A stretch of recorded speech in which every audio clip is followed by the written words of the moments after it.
Hello students. आप सभी अपने एसओएससी के एप्टीट्यूड टेस्ट की तैयारी कर रहे होंगे। लगभग सभी डोमेन के एग्ज़ाम्स हो चुके हैं। 9th क्लास का स्टेम का एग्ज़ाम अभी बाकी है। तो आज हम आपके एसओएससी स्कूल के जो एप्टीट्यूड टेस्ट हो रहा है, आपका एग्ज़ाम जो चल रहे हैं, उनमें मेंटल एबिलिटी जो रीजनिंग है उसमें किस प्रकार के क्वेश्चन आ रहे हैं, आज वही क्वेश्चंस मैं आपके सामने लेकर आया हूँ। मैं प्रदीप बाजिया सर, बिना समय खराब किए हम चलते हैं मेंटल एबिलिटी के क्वेश्चंस की तरफ कि मेंटल एबिलिटी के किस प्रकार के क्वेश्चंस आ रहे हैं। तो जो क्वेश्चंस अभी आ रहे हैं वही मैं क्वेश्चंस आपके लिए लेके आया हूँ यहाँ पर। तो हम चलते हैं क्वेश्चंस की ओर, उनको सोल्व करके देखेंगे। लगभग मैं 18 क्वेश्चन आपके लिए लेके आया हूँ। इन 18 क्वेश्चन में आपको ये पता चल जाएगा कि किस प्रकार के क्वेश्चन एसओएससी की तरफ से पूछे जा रहे हैं। तो बहुत ध्यान से आपको इनको समझना है। हो सकता है वीडियो थोड़ा सा लंबा हो जाए, लेकिन बिना स्किप किए आप इन 18 क्वेश्चन को समझें तो आपकी मेंटल एबिलिटी बहुत अच्छे से क्लियर हो जाएगी। यहाँ पर आप फर्स्ट क्वेश्चन देखें। फर्स्ट क्वेश्चन में देखेंगे, थोड़ा सा बड़ा करके दिखा देता हूँ आपको। दी गई आकृति में किनारों की संख्या कितनी है। तो आपको किनारे काउंट करने हैं। इसमें दी गई जो आकृति है इसमें किनारे कितने हैं, तो देखते हैं। 1 है, 2 है, 3, 4, 5, 6, 7, 8, 9, 10, 11 और एक यहाँ 12। टोटल कितने किनारे हो गए? 12। इसका मतलब ऑप्शन आपका सी ठीक है। ऑप्शन कौन सा ठीक है? सी ऑप्शन आपका ठीक है, 12। ऑप्शन सी, फर्स्ट क्वेश्चन का ऑप्शन सी ठीक है। सेकंड क्वेश्चन पे चलते हैं। सेकंड क्वेश्चन में है, यदि ए को प्लस, बी को माइनस, सी को मल्टीपल यानी गुणा और डी को डिवाइड यानी भाग लिखा जाए तो निम्न समीकरण को हल करना है आपको। कैसे हल करना है? तो सबसे पहले हम लिख लेते हैं 5। 5 के आगे लिखा है सी। सी का मतलब क्या है? गुणा, ठीक है, मल्टीपल। फिर है 36। 36 लिख देते हैं, 36। उसके बाद में लिखा है डी। डी का मतलब है डिवाइड, डिवाइड कर देते हैं। उसके बाद में है 6। 6 लिख देते हैं। उसके बाद में बी। बी का मतलब है माइनस, माइनस 15 यानी 15। उसके बाद में ए प्लस, प्लस का आएगा और 20, यहाँ पर आएंगे 20। अब इसको आपको क्या करना है? सोल्व करना है। तो इसको सोल्व करने के लिए आप क्या करेंगे? सबसे पहले डिवाइड को सोल्व करेंगे। तो 6 से 36 को डिवाइड करेंगे तो यहाँ 6 आ जाएंगे और यहाँ पर मल्टीपल में 5 रह जाएंगे। -15 प्लस 20। आगे सोल्व कर दीजिए आप। मल्टीपल को पहले सोल्व करना है, ठीक है। तो यहाँ आ जाएंगे 30 -15 प्लस 20, ठीक है। अब इसको और आगे सोल्व कर दीजिए आप। या तो आप दोनों प्लस प्लस को ऐड कर दीजिए और उसके बाद में 15 माइनस कर दीजिए, या यहाँ पर आप 30 में से -15 करके 20 ऐड कर दीजिए। जैसा भी आप उचित समझें, जैसा भी आपको ठीक लगे। तो इसके आंसर आ जाएंगे आपके 35। 35 बी ऑप्शन इसका ठीक हो जाएगा। समझ में आया? आगे चलते हैं। नेक्स्ट है क्वेश्चन नंबर 3। 3 में दे रखा है, निम्न आकृतियों में प्रश्नवाचक चिन्ह की जगह कौन सी संख्या आएगी। देखिए कैसे सोल्व कर रखा है इसको। यहां पर दे रखा है 3, 5, 2। अब इनमें आप देखें किसी ना किसी प्रकार का रिलेशन इन नंबर्स में होगा। क्या रिलेशन है? हम अगर देखें इनको तो यहां पर आप देखेंगे कि 5, 3 और 2, इनको अगर तीनों को हम मल्टीपल कर दें 5, 3 और 2, तो लगभग कितने आ रहे हैं? 30। और यहाँ अगर हम देखें तो इस ट्राइंगल के अंदर कितना है? 60। तो इसका हो सकता है कि डबल करके किया गया हो। आगे चेक करते हैं दूसरे में। दूसरे में क्या दिया गया है? 1 मल्टीपल 5 मल्टीपल 7, ठीक है। तो ये कितना हो गया? 35। 35 को 2 से मल्टीपल करेंगे 70। इसका मतलब ये हम सही है। तो यहाँ पर क्या करना है आपको? लास्ट वाले में 4 मल्टीपल 4, 4 मल्टीपल 4। अब जो है यहाँ पर आप देखें कि इसमें 96 आ रहे हैं, तो 96 और 4 इंटू 4, ठीक है। तो 16 को जैसे ही आप डिवाइड करें, ठीक है ना, 16 से डिवाइड करें किसको? 96 को, तो कितने टाइम जा रहा है?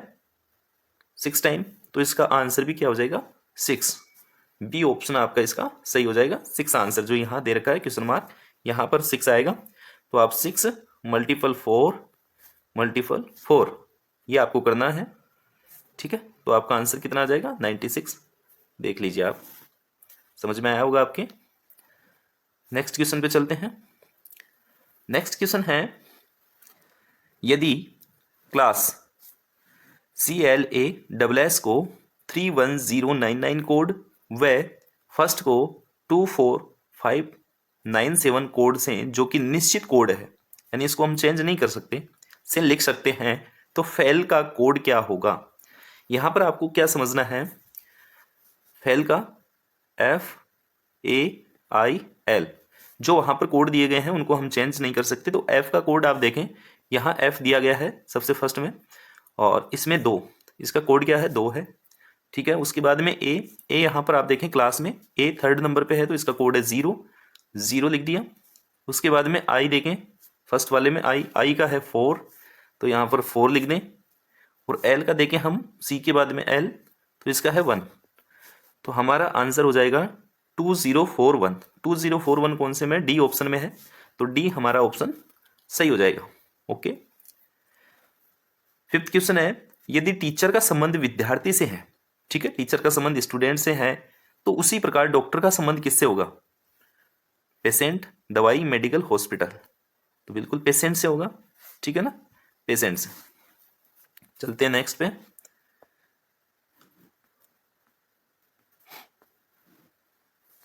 नेक्स्ट क्वेश्चन पे यहां पर आप देखें क्वेश्चन नंबर 6, दिए गए आरेख या आकृति का दर्पण प्रतिबिंब आपको बताना है कौन सा होगा। दर्पण प्रतिबिंब, दर्पण यानी मिरर, मिरर पर आपको प्रतिबिंब कैसे दिखाई देगा।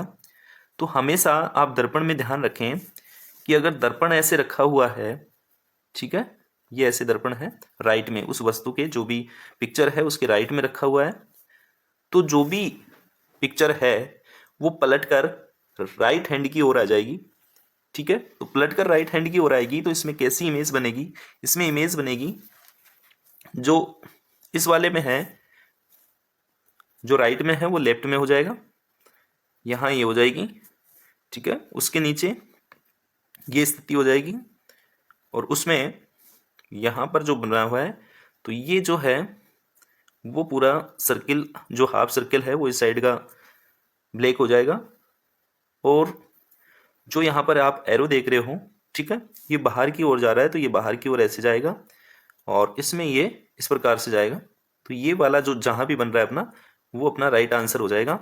तो ऐसा किस में बन रहा है, ए में नहीं बन रहा, बी में भी नहीं बन रहा, सी में बन रहा है। सी आंसर हमारा सही होगा इसका।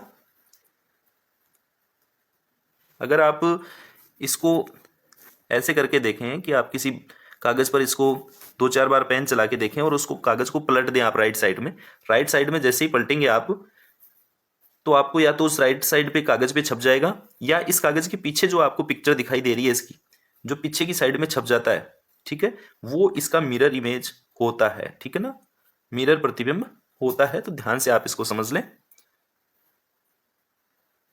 अगले क्वेश्चन में चलते हैं। दी गई संख्याओं के आधार पर पंक्ति की अगली संख्या क्या होगी। आपको एक संख्या की सीरीज दी गई है, तो इसमें अगली संख्या आपको ढूंढनी है। अगली संख्या ढूंढने के लिए आपको क्या करना है, देखो यहाँ दिया गया है 2, 5, 11, 23, 47, ठीक है, 2, 5, 11, 23 और 47। अब यहाँ आपको थोड़ा सा सोचना है कि क्या ये नंबर एक दूसरे से किस प्रकार से रिलेट हो रहे हैं। तो अगर यहाँ हम देखें तो लगभग ये इसका डबल हो रहा है, ये इसका डबल हो रहा है, ये इसका डबल हो रहा है, ये इसका डबल हो रहा है, लेकिन डबल होने पे भी जो है वो कुछ सही नहीं हो रहा, लगभग सही हो रहा है। तो क्या कमी रह रही है उसमें, अगर 2 को 2 से मल्टीपल कर दें और उसमें 1 ऐड कर दें, 2 × 2, ठीक है, 4 + 1 + 1, तो यहाँ क्या आ जाएगा 5। अगर ऐसा ही हम 5 के साथ करें, 5 × 2, ठीक है, तो आपका कितना हो जाएगा 10 + 1, तो 11, ठीक है, 23 × 2, तो 46 आ गए, 46 + 1, तो 47 आ गया। इसी प्रकार से 47 × 2 कितना आ जाएगा 94 प्लस 1, 95 आपका आंसर हो जाएगा इसमें। 95 जिसमें भी है अपना, 95 बी ऑप्शन में है, 95 बी ऑप्शन में है। समझ में आया होगा आपको। इस प्रकार से सीरीज आपको कंप्लीट करनी होती है। एक ये अभी क्वेश्चन आया था, तो जीके में भी आता है ये, इसलिए मैंने यहाँ डाल दिया आपको थोड़ा सा ध्यान दिलाने के लिए। यह लोगो किस कंपनी का है? तो इस प्रकार का एक राइट का निशान आप देखते हैं कपड़ों पे, जूतों पे, ठीक है। तो ये कौन से कंपनी का है? पूमा है, एडिडास है, रिबोक है, नाइके। तो नाइके का है ये, ठीक है, सभी को आपको पता है नाइके का लोगो है ये। आगे चलते हैं क्वेश्चन नंबर 9 पे।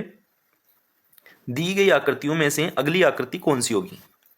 यहाँ पर आप देखें, ये आपको एक क्वेश्चन के लिए दे रखी है आकृति, एक शेप दे रखी है। अब यहाँ पर जो क्वेश्चन मार्क लगा हुआ है, इसमें कौन सी आकृति इनमें से आएगी, ये ढूंढना है हमें। तो यहाँ आप देखें क्वेश्चन में कि यहाँ पर डबल सर्किल है, ठीक है, और यहाँ पर एक बॉक्स का कुछ हिस्सा दिया हुआ है, एक कॉर्नर दिया गया है। अब अगले पिक्चर में इस कॉर्नर की जगह चेंज हो गई, कॉर्नर आ गया यहाँ और डबल हो गया ये, जबकि सर्कल क्या हो गया, सिंगल हो गया। फिर अगले इमेज में क्या हुआ, वापस इनकी जगह चेंज हो गई और यहाँ पर जो बॉक्स था या स्क्वायर था ये डबल हो गया है और जो सर्किल था वो हाफ हो गया यहाँ। तो अगली इमेज में क्या होगा, ये अपनी जगह चेंज कर देंगे, तो यहाँ दो तो सर्कल हो जाएंगे, हाफ हाफ सर्कल हो जाएंगे और यहाँ सिंगल स्क्वायर रह जाएगा, सिंगल बॉक्स रह जाएगा और यहाँ पर डबल हाफ सर्कल हो जाएंगे। ऐसा किस इमेज में है? ए में नहीं है, बी में है ऐसा, तो बी ऑप्शन इसका ठीक हो जाएगा। देखिए सी में भी ऐसा नहीं है, डी में भी ऐसा नहीं है, तो बी ऑप्शन इसका ठीक हो जाएगा। नेक्स्ट क्वेश्चन पे चलते हैं। क्वेश्चन नंबर 10, ऐसे कितने किसान हैं जो व्यापारी भी हैं और दुकानदार भी हैं? तो ऐसे क्वेश्चन जब भी आते हैं आपके सामने, तो आपको ध्यान रखना है, अगर यहाँ तीनों चीज़ें आ गई है, तीनों बातें आ गई कि किसान भी है, व्यापारी भी है और दुकानदार भी है, अगर तीनों है तो जो तीनों के अंदर आ रहा है, अब यहाँ आप देखेंगे ये एक आयत आ गया, ये एक वृत्त आ गया और ये एक त्रिभुज आ गया। इन तीनों में जो संख्या आ रही है वो कौन सी संख्या है? तो वो है नंबर 20। तो इसका 20 आंसर हो जाएगा, ठीक है, और को आपको देखने की जरूरत ही नहीं है, जो तीनों के अंदर आ रहा है वो होगा 20, ठीक है। नेक्स्ट क्वेश्चन पे चलते हैं।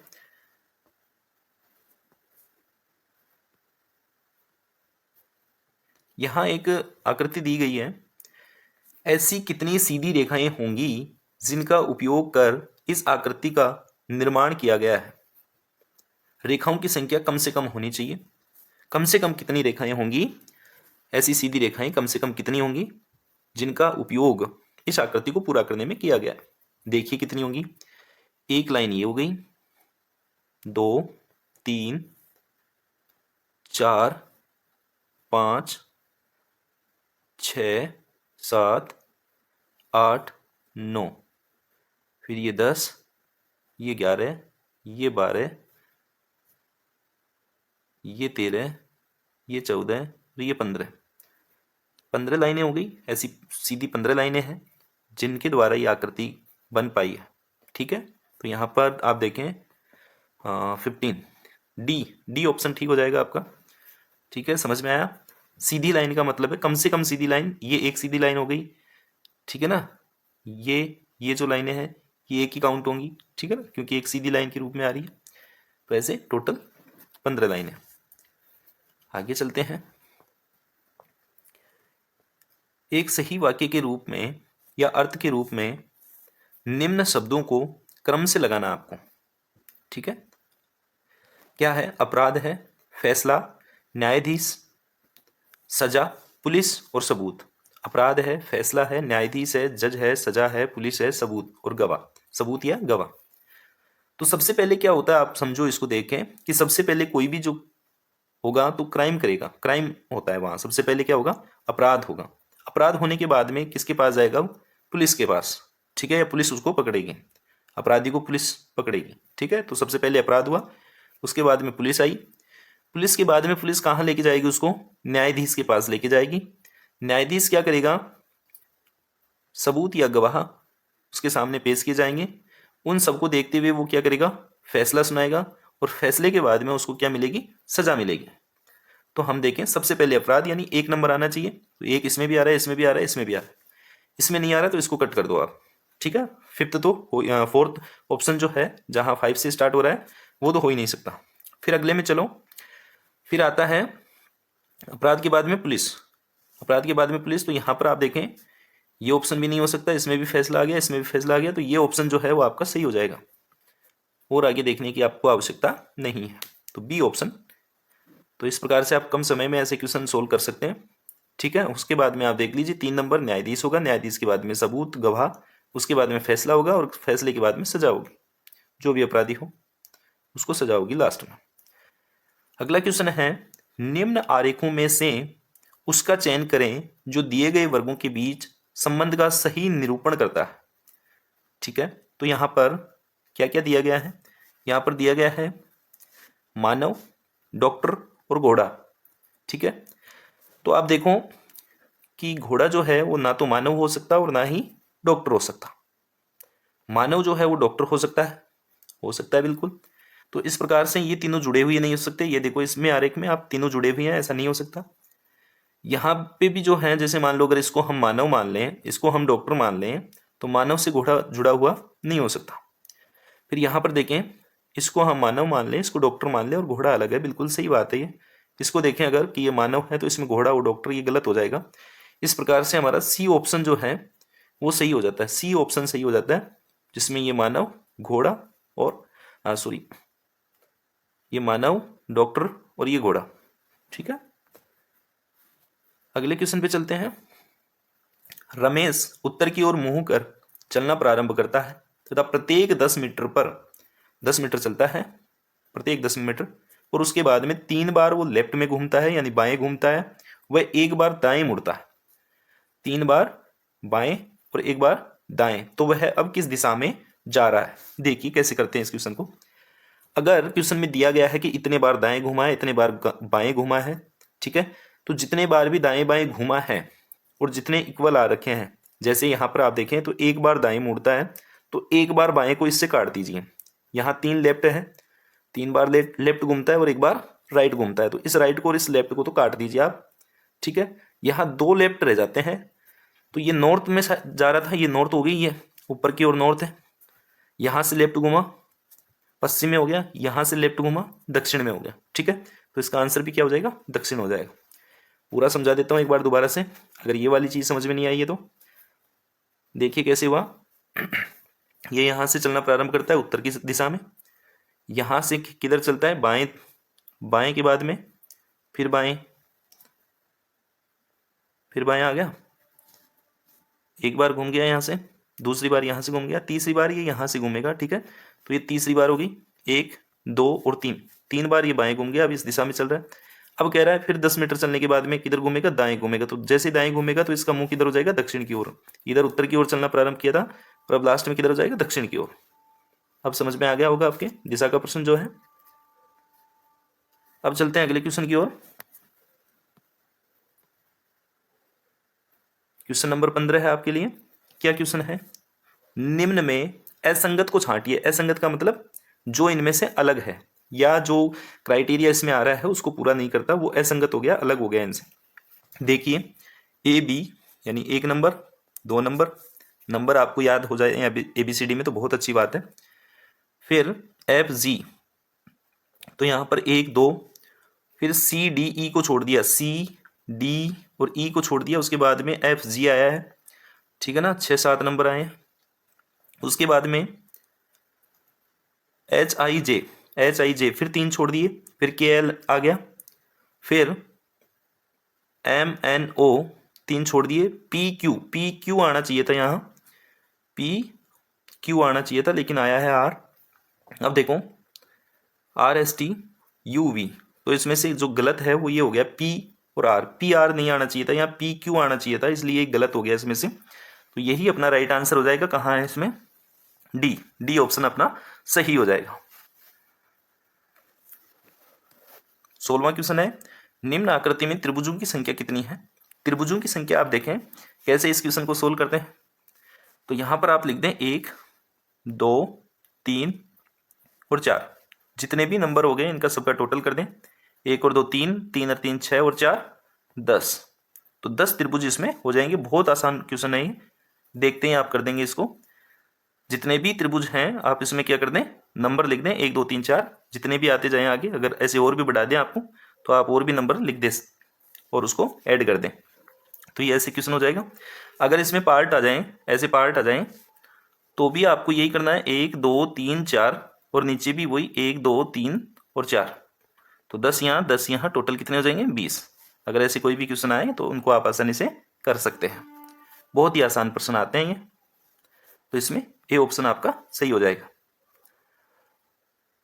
अगले क्वेश्चन पे चलते हैं। एक औरत एक लड़के की ओर इशारा करते हुए कहती है कि यह लड़का मेरे ससुर के इकलौते बेटे, ठीक है, औरत क्या कह रही है कि यह लड़का जो है वह मेरे ससुर के इकलौते बेटे की बहन के पति का बेटा है। तो वह औरत का उस लड़के की क्या लगती है, वह औरत जो है उस लड़के की क्या लगती है। देखो कैसे होता है ये क्वेश्चन, रिलेशन का क्वेश्चन है। अभी आपको बताता हूँ। एक औरत किसी लड़के के लिए कह रही है कि ये लड़का जो है वो मेरे ससुर, ये औरत मान लिया हमने, ये औरत है, ठीक है, औरत, ये औरत है।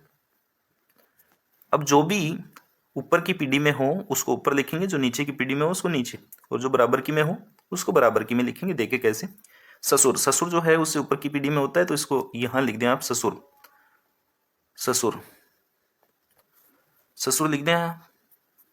फिर कह रहे हैं ससुर के इकलौते बेटे। इकलौते बेटे का मतलब क्या हो गया, इकलौते बेटे का मतलब हो गया कि एक ही बेटा है, तो इस औरत का वो क्या हो गया, पति हो गया।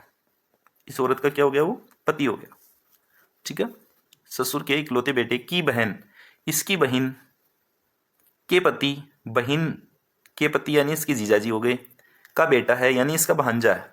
इस बेटे का क्या है, भांजा है, भांजा। तो वो औरत उसकी क्या लगती है, तो ये इसका मामा लगता है, तो ये क्या लगेगी, मामी लगेगी। क्या लगेगी, मामी, ठीक है।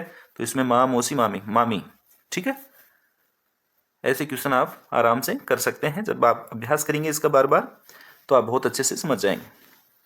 यहाँ एक क्वेश्चन है, चार दोस्त ए बी सी डी, चार दोस्त हैं, एक वर्गाकार टेबल पर एक दूसरे की ओर मुंह करके बैठे हैं। एक वर्गाकार ऐसे एक टेबल है, उस पर एक दूसरे की ओर मुंह करके बैठे हैं, ऐसे करके बैठे हैं ये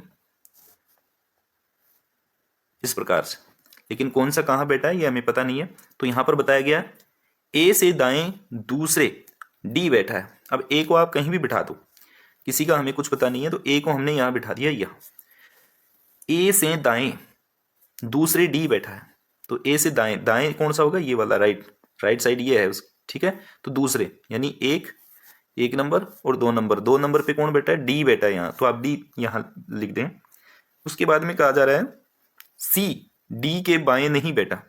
सी जो है वो डी के बाएं नहीं बैठा, यानी यहां पर नहीं बैठा, तो वो दाएं बैठा होगा, ठीक है। क्योंकि डी का मुंह किधर है, अपनी ओर है, ठीक है। तो इसका जो है राइट हैंड इधर होगा, ठीक है ना। तो यहां जो है वो क्या होगा, सी होगा, और इधर क्या रह गया, बी रह गया। तो इसको अच्छे से फिर से समझ लेते हैं। ये आ गया, ठीक है। यहां पर कौन है, डी, यहां पर कौन है, ए, यहां पर कौन है, बी, और यहां पर सी।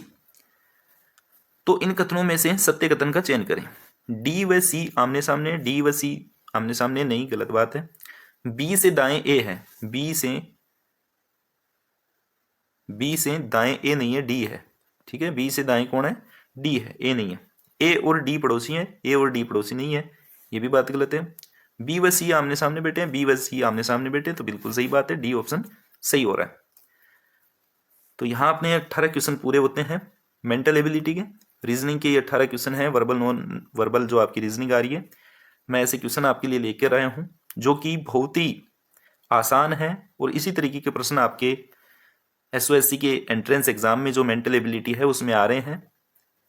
मैंने बहुत से बच्चों से ये पता करके उनसे क्वेश्चन पूछ के और उसके बाद में आपके लिए तैयार करके लेके आया हूँ।